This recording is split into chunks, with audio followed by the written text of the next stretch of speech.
Kisah kembali berlanjut. Ming baru tahu tidak hanya dia yang memiliki kekuatan lensa super yang bisa tembus pandang dan fitur kekuatan lainnya, karena ayah Mai, Paman Chen, juga agen yang memiliki kekuatan super. Dan kali ini setelah menghadapi Hao, bos mucikari yang otaknya bejat, Ming harus menghadapi komandan lain yang bernama Bao, si penghancur yang punya badan gede tapi peltu alias tempel metu alias ejakulasi dini. Namun dia punya kekuatan yang luar biasa. Dan gimana keseruannya? Yuk lanjut aja langsung. Setelah tahu Mei sakit, Ming ke rumah Mei untuk merawatnya. Sempat menolak Ming karena masih marah. Namun akhirnya Mei mau dirawat. Tapi Ming ini tahu aja ya rumahnya Mei lagi kosong ya, kan bisa nganu ya. Ming sangat perhatian, namun diganggu oleh kedatangan Lin Lin.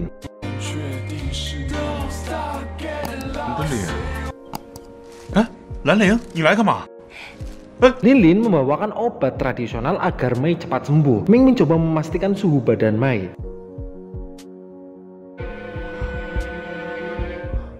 Pinter bener ini ya. Dan benar saja Mei tidak hanya sembuh namun menjadi sangat aktif. Ini buktinya.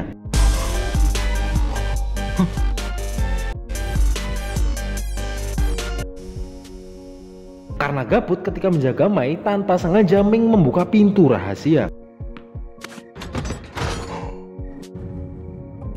Ruangan rahasia itu milik Paman Chen yang berisi berkas-berkas penjahat dan akses CCTV untuk memantau kota, termasuk bocah-bocah yang lagi enak-enak ini ya. Esok paginya Mei terlihat sudah sehat, lalu bersiap membuat sarapan. Namun Lin Lin datang dan main cocol dan terjadilah keributan. 我现在已经好了，你可以回去了，拜。那怎么行？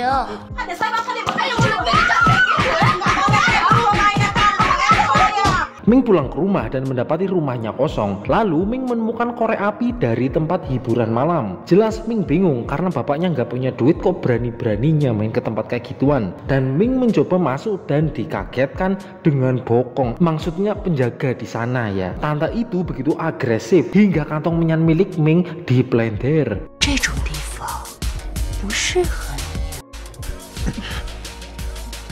我可不想。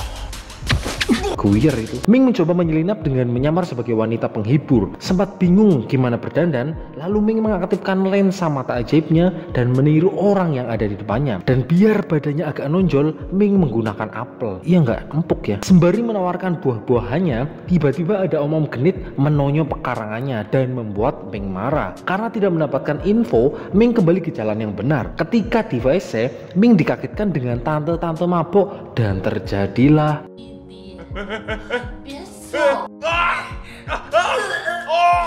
Melihat ada kesempatan, Ming langsung saja membungkus tante itu yang sudah cukup tinggi. Dia masuk ke sebuah kamar untuk tempat eksekusi. Mungkinkah ayahnya pernah mencoba kamar itu? Ya nggak tahu.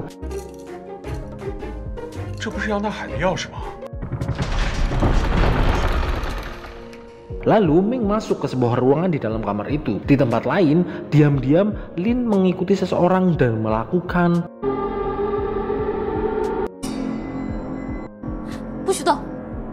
Tiba-tiba orang itu melawan, namun Lin Lin membuatnya semaput dengan obat bius yang sudah dia selipkan di mulutnya.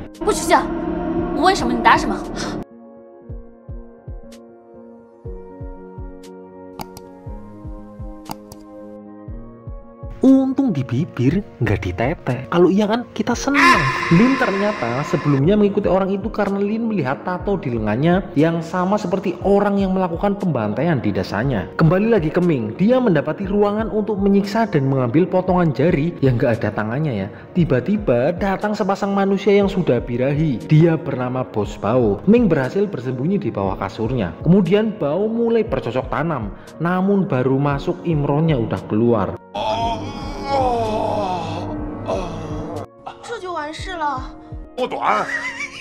Payah kali ini badan gede burungnya loyo. Lalu Ming berhasil keluar dari tempat itu. Ming lalu meneliti sampel jari yang dia temukan. Karena tahu Ming gak pintar-pintar amat dan hampir membuat racun, Guru Li datang.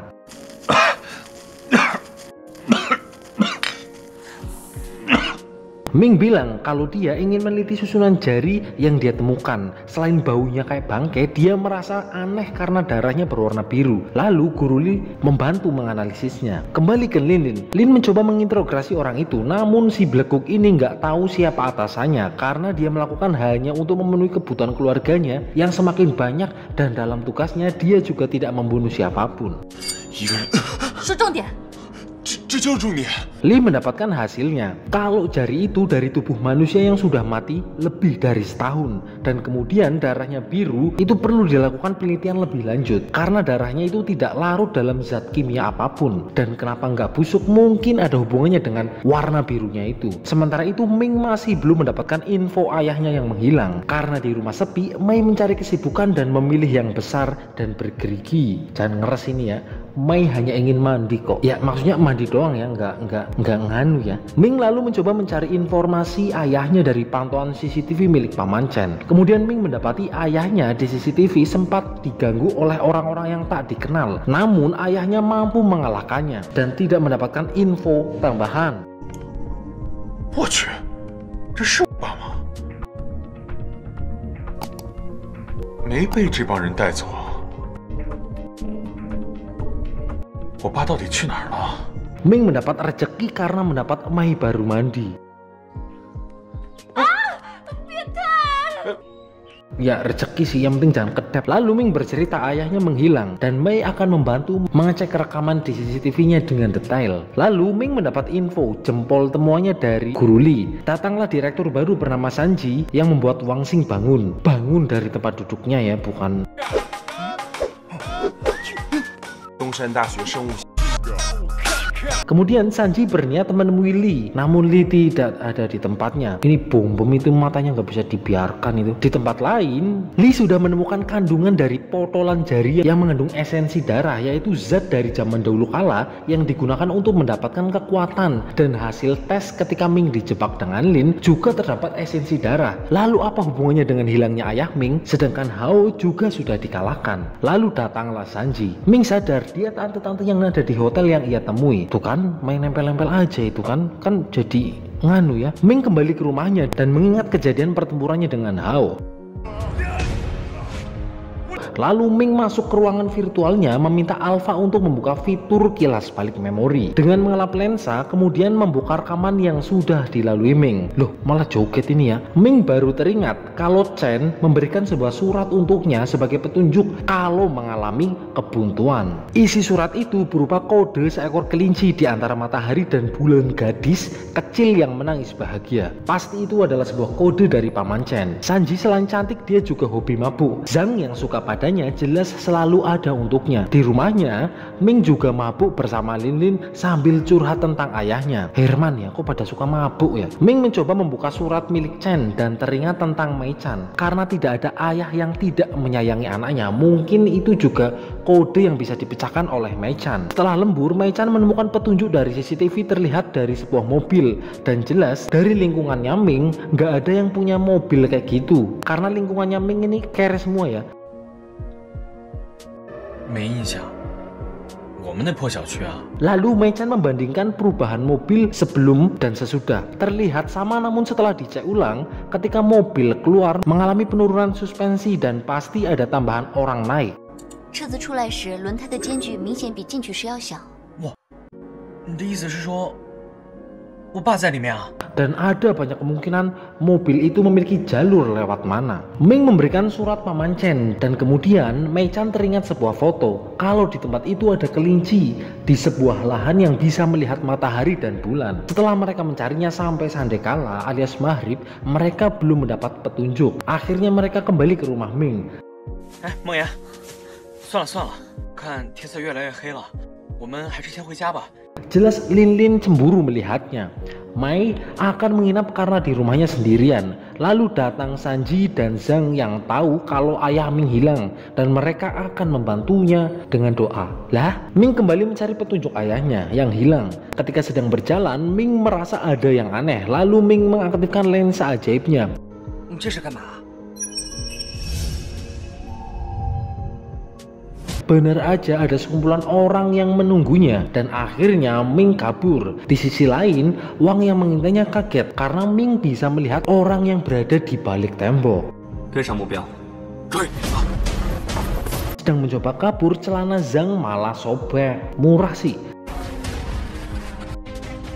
那边，追！ Kemudian di rumah Ming, 3 aww ini sedang curcol permasalahan percintaan. Sanji memberi saran langsung sikat saja dan memberikan pose-pose menggoda agar Imron lelaki meronta-ronta. Lalu Sanji melakukan hipnosis. Apa yang dilakukan jika bersama cowok idamannya? Lin jelas ingin berkembang biak. Ini mah udah kudra aja ya. Sedang Mai ingin selalu romantis bersama Ming. Ya walaupun tetap nanti berkembang biak sih. Setelah Mai dan Lin pulas, ternyata Sanji ada maksud lain. Sanji diam-diam mencari sesuatu. Ming kembali ke rumahnya. Ming kemudian langsung mewujudkan keinginan mereka berdua dan melakukan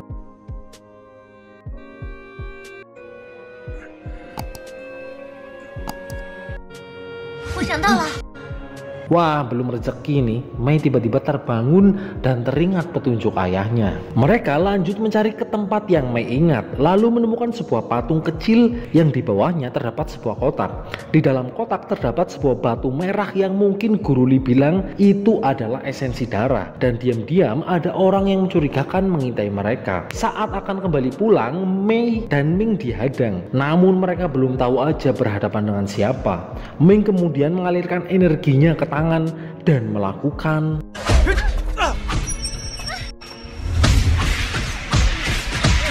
Esok paginya Ming memberikan esensi darah ke Guru Li. Mungkin esensi darah ini ada hubungannya dengan hilangnya ayahnya. Dan jelas orang yang akan dihadapi Ming bukan orang kaleng-kaleng. Di markasnya ternyata benar ayah Ming diculik oleh Komandan Bao. 还不怕他儿子乖乖的把血晶拿过来？ Di tempat lain, Li juga terkejut. Ternyata Ming punya kekuatan super. Drama perjodohan masih berlanjut. Perjodohan itu menguntungkan mereka berdua. Ketika sedang asik ngobrol, ada motor ngebut yang hampir menabrak Jia.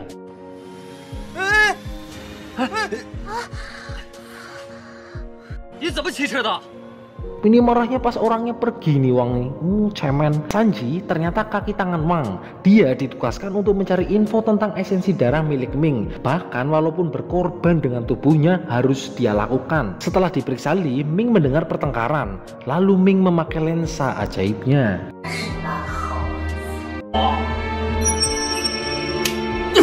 Jelas Ming tidak terima ada wanita yang disakiti, apalagi oleh lelaki model kayak ginian. Namun Sanji menutupi kalau dia pantas menerimanya, karena ini urusan pekerjaan. Ya tetap aja sih kasar itu nggak boleh dilakukan. Secara berkala, Wang melakukan pergantian mata karena penyakitnya dan hanya dengan kekuatan esensi darah yang mampu menyembuhkan penyakitnya. Atau ada opsi lain, yaitu bisa mendapatkan mata spesial. 你给我按摩。 为什么偏偏是他不是我？ Di rumah, Ming mendapat rekaman ayahnya yang sedang disandra. Sebagai anak yang suka main FF, jelas itu membuatnya marah dan melampiaskannya ke keyboardnya dan buku-buku karena udah malas belajar kali ya. Dan dalam 3 hari Ming harus memberikan esensi darah yang dia punya. Esensi darah sangat kuat jika jatuh ke tangan orang jahat dan akan sangat berbahaya. Namun tahu ayahnya dalam bahaya, Ming murung. Ming melihat benda-benda milik ayahnya dan kenangan masa kecilnya. Di ruangan virtual, Ming mengukur kekuatan tinjunya yang masih sangat lemah. Rata-rata petinju kelas berat mampu memberikan 800 kg tekanan sekali pukul, dan dengan kekuatan maksimal Ling hanya mampu 350 gram. Lah, enteng temen gue. Dan jelas Ming harus berlatih sangat keras. Ming mulai melakukan pelatihannya.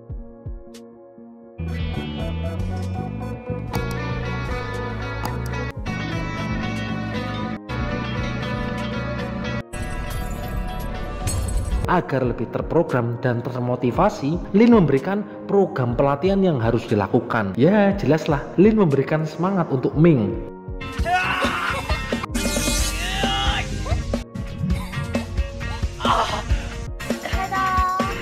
Lah, aing juga mau kalau semangatnya dikasihnya kayak gitu ya. Dan ada peningkatan dari hasil pelatihan ini semua berkat gunungnya Lin. Maksudnya Lin-Linnya. Wang memberikan arahan agar jangan terlalu beringas karena takutnya esensi darah dan Ming terluka parah. Karena Wang butuh sesuatu dari Ming. Ming bersiap ditemani Li. Ming mempunyai radar yang mampu membaca lokasi esensi darah, namun jangkauannya tidak begitu luas. Dan Ming mendapati telepon Bos Bao tentang lokasi pertemuan dan hanya Ming sendiri yang bisa menemuinya.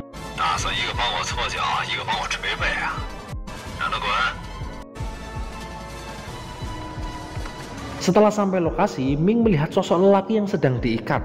Kemungkinan itu adalah ayahnya Ming. Lalu Ming jelas menolongnya.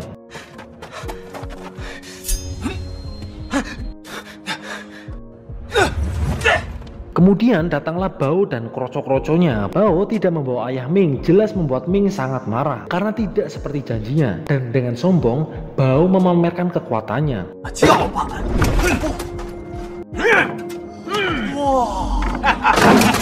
Melihat itu, Ming heran betapa kuatnya si belekuk ini. Li diam-diam memonitoring melalui handphone. Ming menggunakan kekuatan lensa ajaibnya, namun dia tidak melihat tanda-tanda ayahnya.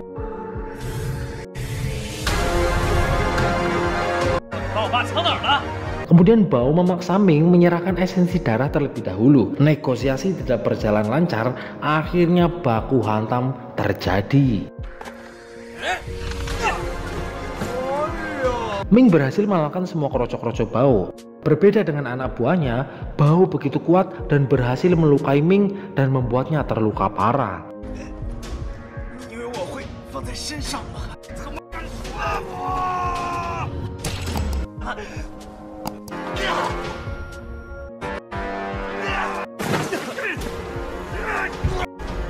Namun Ming tetap mencoba melawannya.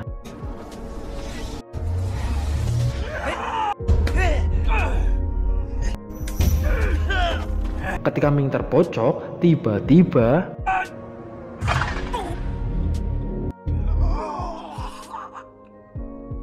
melihat keadaan tidak menguntungkan, Li datang dan menolong Yao Ming dan akhirnya berhasil kabur.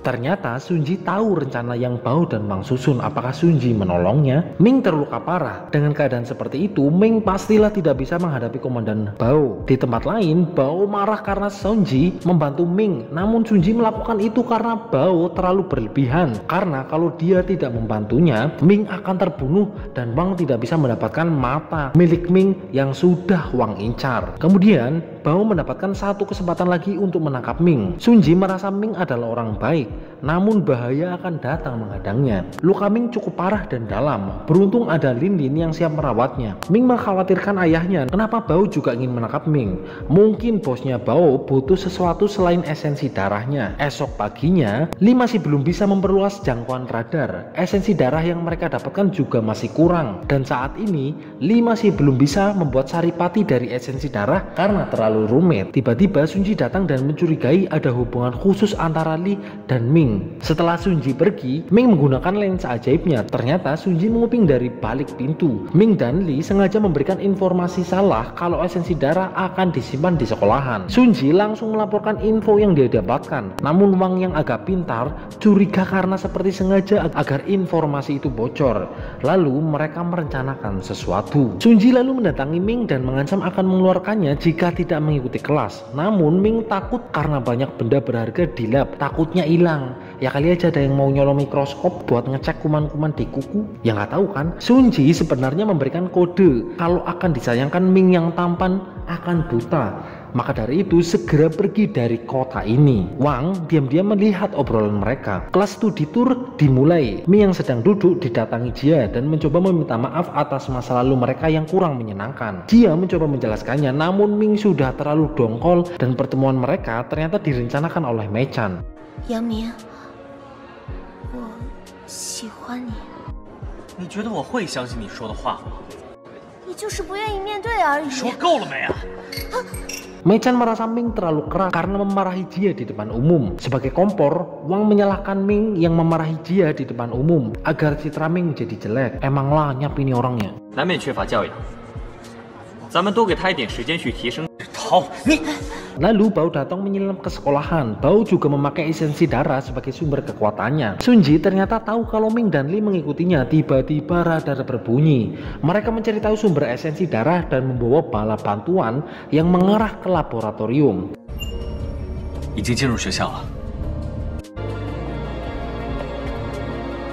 Ming mencoba mengeceknya dengan lensa ajaibnya, namun kondisi lab ternyata kosong. Setelah dicek, ternyata esensi darah masih di tempat. Namun Lee menyadari kalau esensi darahnya sudah ditukar dan pintu pun tidak ada kerusakan. Jelas yang melakukannya adalah orang dalam. Ordal ya. Bao dan Sanji berhasil mengambil esensi darah milik Ming. Namun Ming sudah menemukan esensi darah yang asli. Dan sekarang Ming tahu Sunji ternyata grup Xiang Feng. Ming lalu mendapati laporan kalau esensi darah yang mereka dapat ternyata palsu. Jelas membuat Wang marah. 假的，都怪你，就是因为你，东风集团一起被你连累了。 Bao juga sangat marah, namun masih mendapat satu kesempatan lagi untuk mencari esensi darah dan menangkap Ming. Sanji juga sudah diketahui kalau dia adalah anak buah Wang dan apa yang akan terjadi dengannya. Wang bersama grup King Kong merencanakan sesuatu. Kemudian Ming mencari tahu tentang Sunji, namun ternyata dia sudah dipecat karena dianggap sebagai mata-mata. Namun Ming masih ragu, pasti ada yang disembunyikan. Dan ternyata kecoa yang Wang siapkan dia lepas di laborat dan terjadilah 干嘛？有蟑螂！ Ternyata guru Lee fobia kecoa. Masa takut sih? Ya saya juga takut sih. 哎，这里有一只！哎，这边有一只！哎，有没有？不是。 Lalu laborat akhirnya di-fogging agar para kecoa itu meninggoy. Namun salah satu pekerja telah diberi tugas untuk menyadap laboratorium. Mei-chan datang dan marah karena Ming terlalu berlebihan. Karena sebelumnya Ming memarahi Jia di depan umum. Namun Ming merasa itu bukan masalah besar. Dan Mei masih belum kenal Jia yang sebenarnya. 别被他给骗了，根本就是个表里不一的人。梦妍， 如果你不放开，我就让所有同学都听到。 Zhang juga terlihat marah kepada Ming dan memutuskan tali silaturahmi. Rasanya Ming sedang apes ini. Di kafe tempat anak gaul nongkrong, Jia bersama Wang merayakan ulang tahun Jia. Ya karena jarang sekali dirayakan ya. Ya hanya 4 tahun sekali karena lahirnya tanggal 29 Februari. Lalu Mei datang, namun Mei sengaja menguping pembicaraan Wang dan Jia diam-diam. Ternyata mereka sedang membicarakan rencana mereka yang sengaja membuat citra Ming buruk agar Mei menyukai Wang. Namun tiba-tiba Jia sadar kalau mungkin Mei dan Ming memang sudah ditakdirkan gitu. Dan mendengar itu Wang merasa Tuhan salah menjodohkan Ming dan Mei-chan. Ini orang kayaknya agak konslet ini ya, kok ngotot ya. Lalu datang pelayan menyapa Mei, yang akhirnya Jie dan Wang tahu kalau Mei nguping di sana. 少奶奶好，您怎么一个人在这里？少爷在那边呢。少奶奶好，您怎么一个人在这里？少爷在那边呢。 Bener kan kalau Tuhan udah berkehendak ya udah. Mei pergi dengan rasa kecebong, maksudnya rasa kecewa. Di laborat, Lee juga merasa kalau pemecatan Sanji terasa ganjil. Lee berasumsi grup Xiang Feng memiliki operasi ilegal tentang esensi darah dan mereka berdua akan melakukan penyelidikan dengan memakai radar esensi darah. Namun apes, Lee dan Ming tidak tahu obrolan mereka disadap oleh Wang yang segera menyuruh bawahannya mengeksekusi mereka berdua. Lee dan Ming mulai melakukan penyelidikan. Radar mulai membaca pergerakan esensi darah. 他又远离学校了。主追。刘明，怎么了？车队被抓了。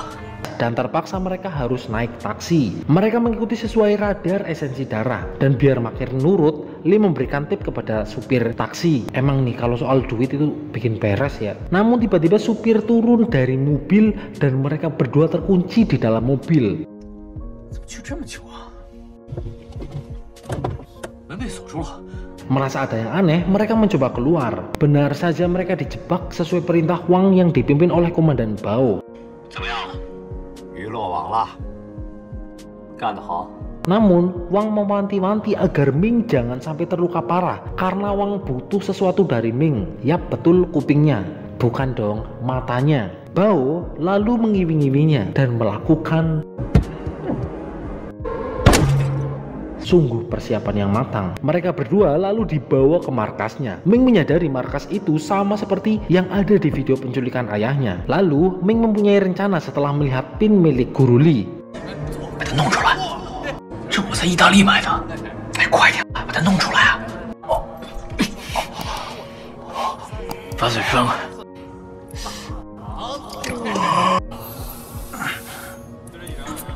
Buset ya, saling berbagi jigong ya. Ini untung aja nggak tabrakan ya.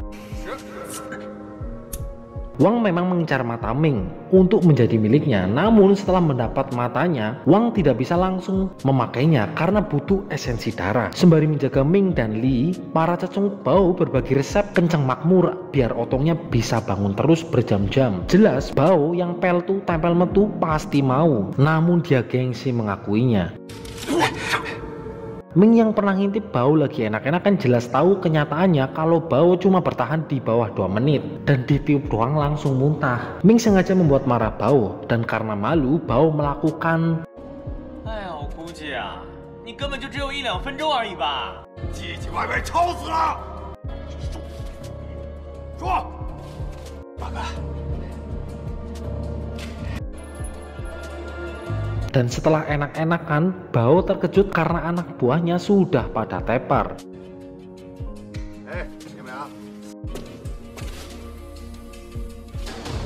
Ketika sedang nesu-nesu, Ming berhasil melakukan.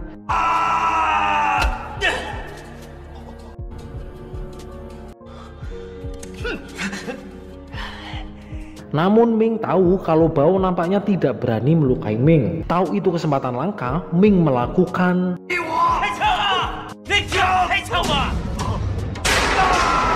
Namun semua berubah ketika otongnya Bao terpukul.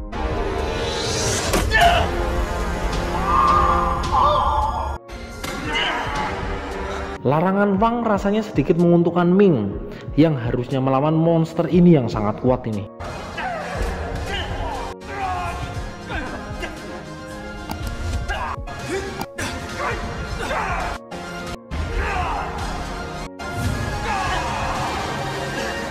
Karena tahu kelemahan Bao, Ming melakukan.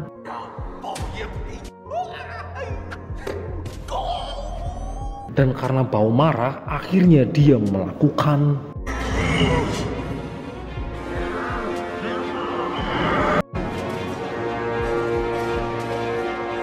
Dan bener ini orang ngangkat kontainer ya. Ya walaupun itu bohongan sih. Lalu Ming memusatkan energi ke kakinya dan terjadilah.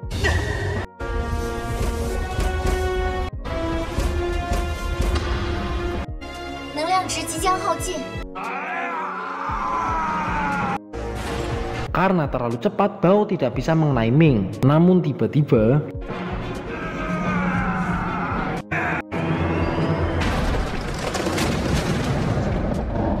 Li berhasil merobohkan tembok dan mengubur Bao. Wang datang bersama sosok misterius itu dan mengetahui komandan Bao sudah dikalahkan dan kehilangan esensi darah milik Bao. Setelah mendapatkan 2 esensi darah, itu mampu memperluas jangkauan radar namun masih belum cukup mencakup satu kota. Ming masih sedih karena belum bisa menemukan ayahnya dan menyesal karena jarang mendengarkan nasihatnya. Tuh dengerin tuh, namanya orang tua kalau nasehatin itu pasti ada baiknya. Mia masih terngiang dengan obrolan Jia dan Wang tentang rencana mereka dan mungkin sudah salah menilai Ming, dan Zhang pun merasa salah karena marah kepada Ming. Ming kemudian pergi ke rumah, namun Lilin tidak berada di rumah. Apakah sedang mangkal? Ya nggak tahu sih. Ketika dini hari tiba-tiba ada seseorang masuk ke rumahnya. Kemungkinan ini orang sedang mencari esensi darah nih. Karena kalau nyari gosip ya di Lembetura sih. Tiba-tiba Ming terbangun dan terjadilah. Penculik itu memaksa Ming memberikan esensi darah agar ayah Ming selamat, dan ternyata pencuri itu adalah Sunji.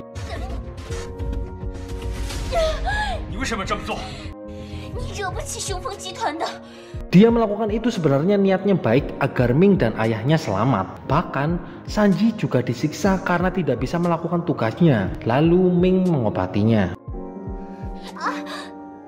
Ini kok posisinya enak bener ya dilihat ya. Lalu Mia dan Zhang ternyata datang ke rumah Ming. Jelas mereka kaget mendengar suara kayak gini. Ngeres kan pikirannya kan?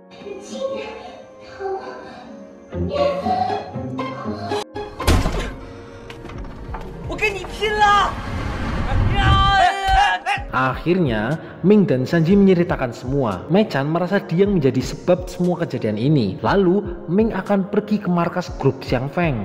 Sunji bilang kalau terang-terangan melawan mereka sudah pasti kalah. Ming harus mencari esensi darah para tetua terlebih dahulu, dan Sunji akan siap membantunya. Kemudian pagi-pagi jeput ketika yang lain masih tidur, Ming mencari lokasi esensi darah menggunakan radarnya.